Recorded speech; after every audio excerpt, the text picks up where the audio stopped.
హల్లెలూయా. దేవునికి స్తోత్రం. ప్రభు పరిశుద్ధ నామమునకు మహిమ కలుగును గాక.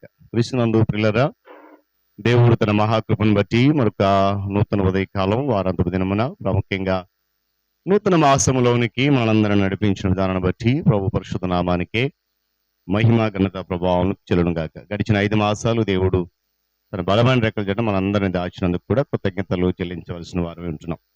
మరి క్రీస్తునందు ప్రియులైన దైవజనులకు, స్నేహితులకు, విశ్వాసులకు, సహోదరి సహోదరులకు ఈ కార్యక్రమాన్ని వీక్షిస్తూ నన్ను ప్రోత్సహిస్తూ ప్రార్థిస్తున్న బిడ్డలందరికీ యేసయ్య నామములో శుభాలు తెలియజేస్తూ నూతన వాసంలోనికి మిమ్మల్ని ప్రేమతో ఆహ్వానిస్తున్నాను. రండి, మీరంతా బాగున్నారు కదా? చాలా సంతోషం.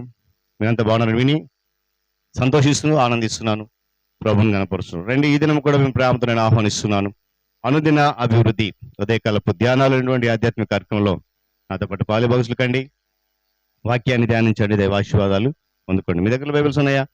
తెరచి చూడండి. లేని పక్షాన్ని చదివే మాట వినండి, గ్రహించి వాక్య ధ్యానంలో పాలుభాగస్లు కమ్మని మనవి చేస్తూ నేటి దిన ధ్యాన వాక్యంగా ప్రకటన గ్రంథము 2వ అధ్యాయము 17వ వచనంలో ఒక మాట, సంఘములతో ఆత్మ చెప్పుచున్న మాట చెవిగలవాడు వినుగాక. దేవుడు తన పరిశుద్ధ వాక్యాన్ని మనందరి కొరకు దీవించునుగాక. తల ఉంచి కళ్ళు మూసుకునండి, ప్రార్థన చేద్దాం. ప్రేమ కలిగిన మా తండ్రి, స్తోత్రాలు. నీ కృప ప్రేమల కొరకే వందనాలు. గడిచిన 5 మాసాలు నీ కృప చాటును దాచి తిరిగి 6వ మాసము మొదటి దినమున వారాంతపు దినమున వేకుమున లేచి మీ నామాన్ని స్తుతించడానికి, వాక్యాన్ని ధ్యానించడం చక్కటి అవకాశం మాకు ఇచ్చారు. అందుని బట్టి కృతజ్ఞతలు చెల్లిస్తూ ఈ కార్యక్రమాన్ని వీక్షిస్తున్న బిడ్డలందరికీ నాయన నువ్వు మేలు కలుగ చేయండి, దీవెనను గ్రహించండి. ఈ కార్యక్రమాన్ని మీ ఆత్మ చేత మరింతగా విస్తరింప చేయండి. ఘనత మీకు చెల్లిస్తూ యేసు నామమున అడుగుతున్నాను మా తండ్రి, ఆమేన్. చాలా సంతోషం ప్రియులారా. చదవబడిన వాక్యంలో ఆ వచనాన్ని మనము జాగ్రత్తగా గమనిస్తే సంఘములతో ఒక వ్యక్తి మాట్లాడుతూ ఉన్నాడు. ఎవరు ఆ వ్యక్తి అంటే చాలా స్పష్టంగా రాయబడింది, ఆత్మ. ఆ మాటలు చెవులు గలవాడు వినును గాక అనేటువంటి విషయాన్ని ఇక్కడ చాలా స్పష్టంగా వ్రాయించాడు దేవుడు భక్తుడైన యోహాను. అయితే ఏంటి అసలు ఆత్మ చెప్పుచున్న మాట సంఘముతో అని అంటే, సంఘములతో మాట్లాడుతున్న మాట ఆయన అంటున్నాడు, ప్రియ దేవుని బిడ్డ అని పిలుస్తూ.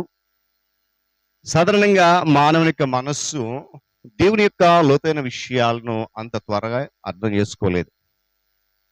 కాబట్టి దేవుని యొక్క లోతైన అర్థమైనటువంటి విషయాలను సహజమైన నీ మనసు అర్థం చేసుకోలేదు. కాబట్టి ఆ మర్మములన్నీ కూడా నీవు అర్థం చేసుకునే విధంగా పరిశుద్ధాత్మ దేవుడు నిన్ను ప్రకాశమానంగా చేస్తానని వాగ్దానం చేస్తున్నాడు. దేవుని స్తోత్రం కలుగునుగా. ప్రకాశమానంగా నేను చేసి ఆ లోతైనటువంటి మర్మాలన్నీ తెలుసుకోవడానికి సహాయం చేస్తాడు. ఆయన ప్రేమించే వారికి దేవుడు ఏమి సిద్ధపరుస్తాడో, ఏ కార్యం చేయబోతున్నాడో అవి కంటికి కనబడవు, హృదయానికి చెవికి వినబడు, హృదయం గోచరము కావాలనే విషయాన్ని. కానీ ఆయన నా ద్వారానే వాటిని నీకు తెలియచేస్తానని చెప్పి పరిశుద్ధాత్మ దేవుడు మాట్లాడుతూ ఉన్నాడు. నీలో ఉన్నదేంటో కేవలము నీ ఆత్మకు తెలుసున్నట్లు నేను ఆయన ఆత్మ ఉన్నందున నాకు మాత్రమే దేవుడి విషయాలు తెలుసు. ఆ విషయాలను నేను నీకు తెలియచేస్తానని చెప్పి పరిశుద్ధాత్మ దేవుడు అంటే ఈ నూతన మాసంలో ఆత్మ నడిపింపులో మనం నడవాలనేది ఈ యొక్క వాక్య సందేశం యొక్క సారాంశమై ఉంటా ఉంది. దేవుని స్తోత్రం కలుగును. అంటే ఆత్మ ద్వారానే ప్రతి విషయం మనకు బయలుపరుస్తాడు ఆ దేవుడు. మనలో ఉన్నటువంటి కేవలము సహజమైనటువంటి ఆలోచన, సహజమైన మనస్సు శ్రేష్టమైన విలువైన దేవుని విషయాన్ని అర్థం చేసుకోలేదు. కాబట్టి ఆత్మ సహాయం చేస్తున్నాడు. అయితే తన వాక్యమందు దేవుని వాగ్దానం చేసింది ఏదో దానిని మనం పోగొట్టుకోకూడదని, దాన్ని విడిచిపెట్టకూడదని, జారిపోకూడదని ఆయన ఆశిస్తా ఉన్నాడు. అంటే దేవుడు నీ విషయంలో, నీ జీవిత విషయంలో, నీ యొక్క ఆధ్యాత్మికటువంటి అభివృద్ధి విషయంలో ఏదైతే వాగ్దానం చేశాడో అది నువ్వు పోగొట్టుకోకూడదు. అంటే అది నీ వల్ల కాదు కాపాడుకోవడానికి. ఆ కాపాడే బాధ్యతను ఆయన తీసుకున్నాడు, ఆశిస్తా ఉన్నాడు. ఆ ఆశీర్వాదాలు వివరించడానికి కూడా ఏమండి దేవుడు తన సేవకులను ఏర్పాటు చేయబడిన ఆయన సేవకులు అంటే వారి సొంత జ్ఞానంతో ప్రకటించట్లేదట, ప్రయత్నం చేయరంట. మరేంటనంటే దానికి బదులు ఆయన ఏం చేస్తే తెలుసా, ఆయన అంటాడు, నా అభిషేకం యొక్క ఆశీర్వాదం వారితో నింపాను. ఆ ఆశీర్వాదమే ఆ స్వరం మీతో మాట్లాడుతుంది. నా స్వరము, నా గుసగుసలు గుర్తించడం ఏమాత్రం కూడా నేర్చుకున్నట్లయితే అబద్ధపు బాధలతో నేను ఎవరు కూడా సులభంగా మోసం చేయలేనట. దేవుని స్తోత్రం కలుగును. దేవుని బిడ్డ, బైబిల్ ధ్యానించడం కన్నా నిర్లక్ష్యం చేయదని చెప్పి ఆత్మ చెబుతా ఉన్నాడు. బైబిల్ చదవడం మానేయొద్దు అంటున్నాడు. ఈ అంధకారమైన లోకంలో అది ఒక్కటిని నడిపించేటువంటి తారే ఉంది.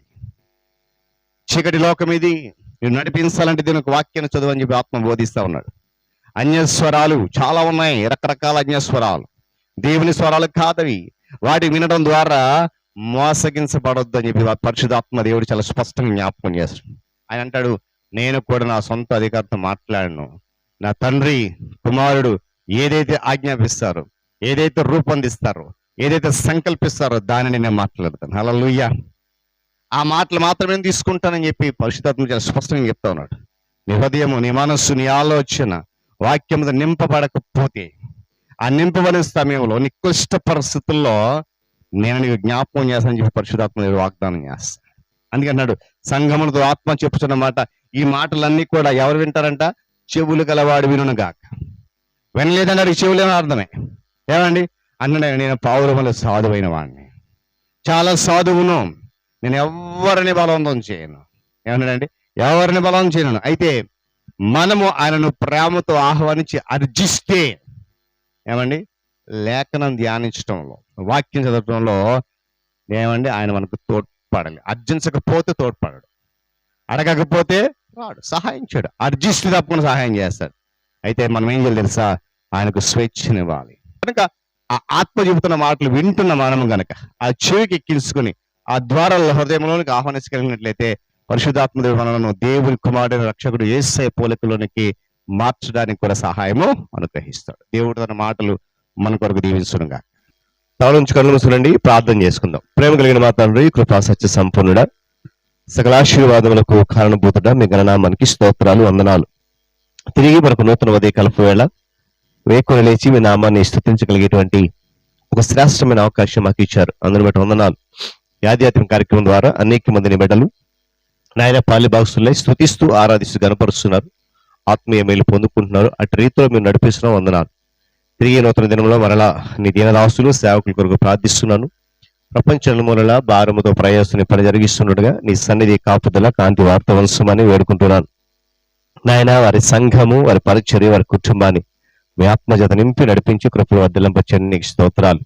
అధికారులు, నాయకులు, పరిపాలకుల కొరకు వందనాలు చెల్లిస్తూ నాయన రానున్న దినంలో ఒక మంచి ప్రభుత్వాన్ని, నాయకులను ఏర్పాటు చేసి వారి ద్వారా మంచి పరిపాలన ప్రజలకు అందించండి. ఉద్యోగ రంగాలైనటువంటి ప్రభుత్వ రంగాన్ని, ప్రైవేట్ రంగాన్ని మీరు దీవించి ఆశీర్వదిస్తున్నందుకు స్తోత్రాలు. నిశ్చితమైతే మరింతగా దీవించి కృపలు భద్రపరచడం ప్రార్థన చేస్తున్నాను. విద్యాశాఖ, వైద్య శాఖ, నాయన ఉద్యోగ రంగాలైనటువంటి ప్రభుత్వ రంగం, ప్రైవేట్ రంగంలో విద్యాశాఖ, వైద్య శాఖ, రెవెన్యూ శాఖ, పోలీస్ శాఖ, రవాణా శాఖలు అన్నదినము నీ కృప చేత నడిపించబడుతూ నాయన ఉంటుండగా నీ సన్నిధి వార్త ఉంచినందుకు వందనాలు. మరింత క్షేమం ఇచ్చేయని నడిపించండి. నిరుద్యోగ యువకులకు మార్గము సరళం చేసి నడిపించి కృపలో భద్రపరచండి.